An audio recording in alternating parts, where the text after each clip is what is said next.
So, I'm going to talk to you about something referred to as jumping timelines. Now, I did not totally understand it at first, but I did ask God today to help me understand and be aligned with what it means.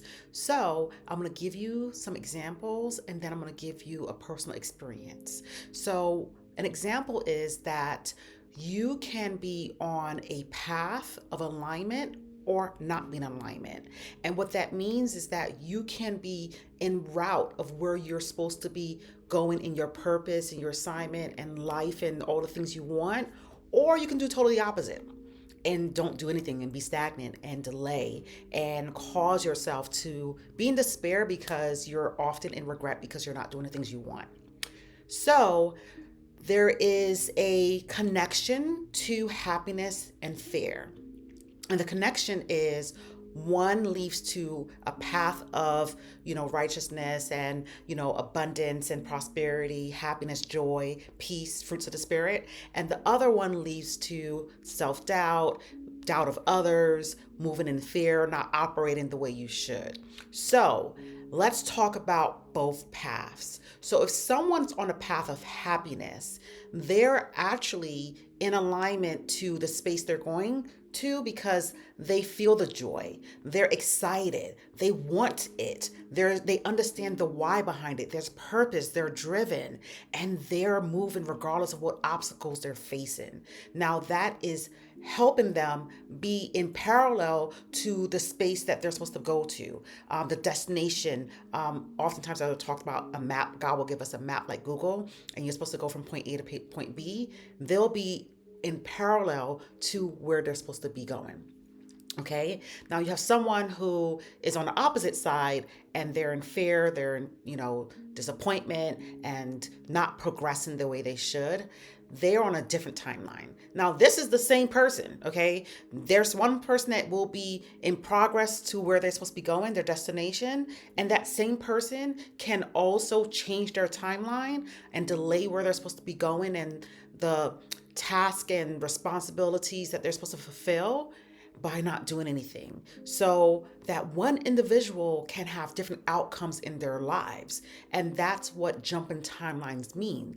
Mean that you can, let me say it differently. Your emotions and your feelings can dictate if you are on the right timeline or not. That is the truth to what it means to following your purpose, to walking in your assignment, to understanding alignment to what the things you want. So, finances, use that example because a lot of people follow me for mindset and finances. So, let's just say you want to pay off debt. That one individual can be happy, like, I know I can do it. I'm gonna tackle and snowball my debt, and no matter what, I know that I'm gonna be out of debt. That same person can have experience where they're like, oh my gosh, I'm never gonna get out of debt. I'm broke. I'm always in this position. I'm never gonna get out of it. And they will not move. Same person, two different outcomes. One will be able to reach financial freedom, and the other one will live in despair and be always broke because their spirit's broken, their mindset is not in alignment to where they should be, and they are moving out of fear. Okay, so I hope that makes sense in terms of timelines regarding to happiness versus fear. Now, I'm going to tell you about my own personal story where I literally said to my husband, if we do not move from this neighborhood, our net worth is not going to be where it could be. Now, I'm going to pause real quick to talk about net worth because a lot of people don't even understand that word and they think it's just for the billionaires and multimillionaires, millionaires. They think it's just for certain people in certain tax brackets or within certain financial means. Net worth applies to everyone. Everyone has a net worth, whether they understand it. Now, it could be negative, it could be positive, and it could be plus, plus, plus, okay? So that just means your assets and liabilities, what those add up to is your number. That is your net worth. How much you owe versus how much you don't owe, and add that, compile that all together. That is the value of your financial status, okay? So, in 2014, I really started understanding net worth. And by doing so, I started looking at, and it really started in like 2009 when the economy dropped and our home was devalued because of the market and we were upside down and our mortgage was substantially more than what our home value was. And a lot of people went through that, right? Who own homes. So at some point I started adding up and I'm like, ooh, this don't look good, right? It was negative. And it was negative because we were upside down on our mortgage. We owed more than the house actually was worth. And at some point I started tracking it. And one day in 2014, it hit me. Our net worth is not going to go up because the neighborhood value wasn't going to progress like I saw other neighborhoods progressing. So I said to my husband, I was like, if we stay in this neighborhood, we won't see the value that other people are seeing in an uprise and uptick in their homes because I started doing comparisons. I started going on Zillow and I started researching different neighborhoods. And I saw when the market kind of bounced back, the house market bounced back, it was more of some neighborhoods literally like had like a 10% gain when our neighborhood was like stagnant. It was still below the cost that we pay for the home. And I was like, something's not right. And then I started doing more research and I started seeing like there were numbers tied to schools. And the schools on Zillow had, I think it was called Great Schools. They assessed schools and gave them a number and assigned a number to the elementary, the middle school, New York, as we say, junior high, and the high schools, right? So there was a number between 1 and 10. And the lower you are on the scale, the lower that neighborhood was valued. And I noticed that the schools that were not 8, 9s, and 10s, even 7s, their home values were going up. So I'm like, something's not making sense. So the more I dug, the more I started understanding that not every home and neighborhood are equal the same. They don't all go up in the same trajectory. They all can vary in how the values increase. Okay. Now, I know we're in a different climate where home values are at its all-time high, but back in 2009 and 2014, we were still in a space of like home values going up, but it did not look the way it looked today, okay? So in seeing the results from the research that I did and understanding that we wanted more for our family, right? We wanted to grow our net worth. We wanted to increase our investments even more. We wanted to make sure that we were invested in things that yields a high return. And at that time, that home did not. So I said to my husband, I was like, we need to, find another neighborhood. And it happened the next year, unexpectedly. There's alignment. That might be a different story because it was when my husband became in alignment, we both were in agreement with moving, that it literally transpired, transformed in front of our own eyes. And it was such an easy process, which is why I knew it was God's timing for us to leave. Fast forward, the home that we live in has multiplied and more than doubled, where it is added to our net worth. So I did want to stop and, give some context behind the word net worth because a lot of people don't even think about calculating their finances. They don't even think about seeing where they are financially. They don't even think about what it would take for them to, increase their investments and be able to live a debt-free life and financial freedom when they retire. So you have to jump timelines and think forward into what would life look like when I'm in my 40s, or we were in our 20s, our early 30s at the time. So I had to think about 40s, 50s, 60s. Okay. So what will life look like in the next 10, 20, 30, 40 years for you? Where do you want to be in that time? And how far are you from that timeline? And what instruments do you need to put in place to ensure that you're not struggling in 10, 20, 30, and 40 years. Okay. And that was my mindset. I knew that there was a certain number that I wanted us to hit at a certain age. And I knew that our home value was definitely part of that. So I really wanted you all to understand that you are also in control of your timeline. Okay? How much you spend, how much you earn, how much you invest, save, the things you put your energy into. If you're staying in a state of, fear and doubt and being stagnant, are you working towards your goals? All those impact your timeline because your goals are tied to that timeline. Your goals are tied to a destination.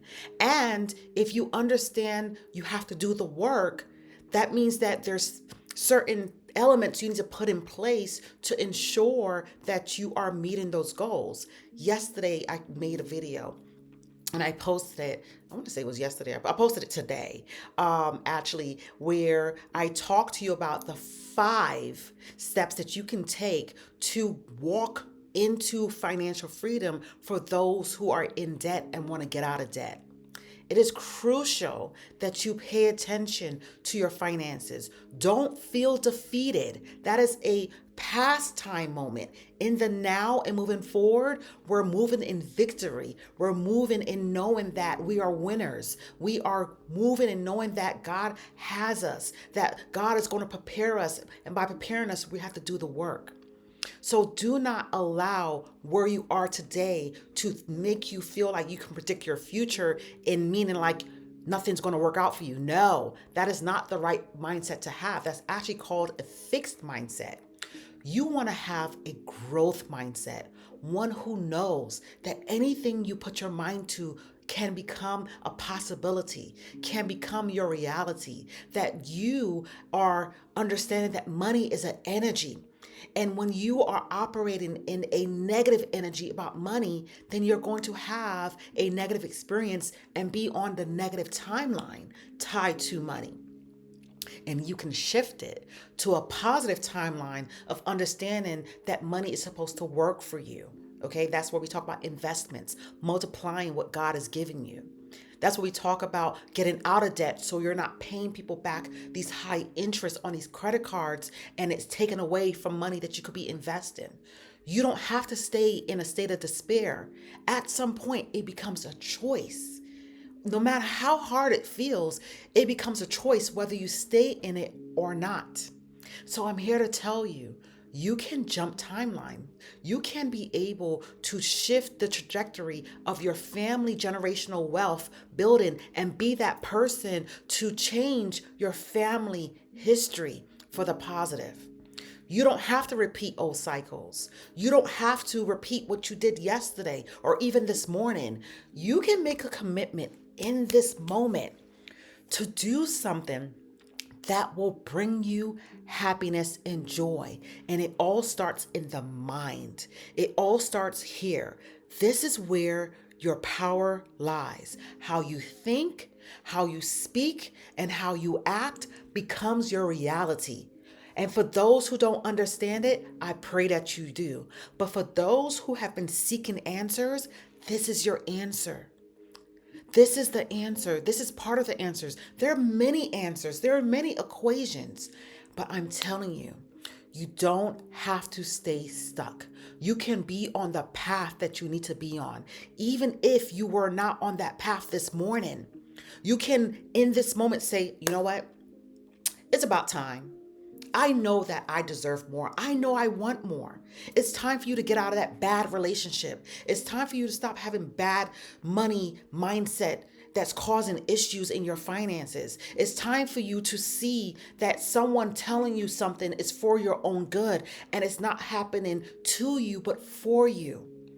It all depends on how you perceive it. That is what your mindset means. How you see life, what you believe, how you allow your reality to take shape off of how you see things come into be. The world is not against you. You don't have to be convicted in the negative thoughts those keep people stuck, unfortunately. The narrative that you heard about money and money being the root of all evil is not true. Money can buy happiness, but it's all in how you use money to create that happiness and whether or not you're allowing that money to control how you move in life and how you treat others, whether you are selfish or generous. That is what money shows. That's what it does. It shows, are you a generous person? Are you willing to give to anyone within reason? Right? You're not going to give to be broke, right? Like, that's not what I'm trying to say. I'm trying to say that money will show you how you operate. Your mind will show you how you operate. It's time to pay attention because it's time to get your finances in order. We are in a climate of uncertainty for many people, but you can become certain that life will happen for you and you can have all of the beautiful things that you desire. Working with God, being in a relationship with God, having that intimacy with God, the spiritual discipline to follow through, to understand discipline and faith go hand in hand. So sit back and reflect on what it is that you want and why do you want it. And also pay attention to that video that I dropped and make sure you put in the comments, I am ready to be on the right timeline. It all depends on you. You have the power within. God gives you the power within.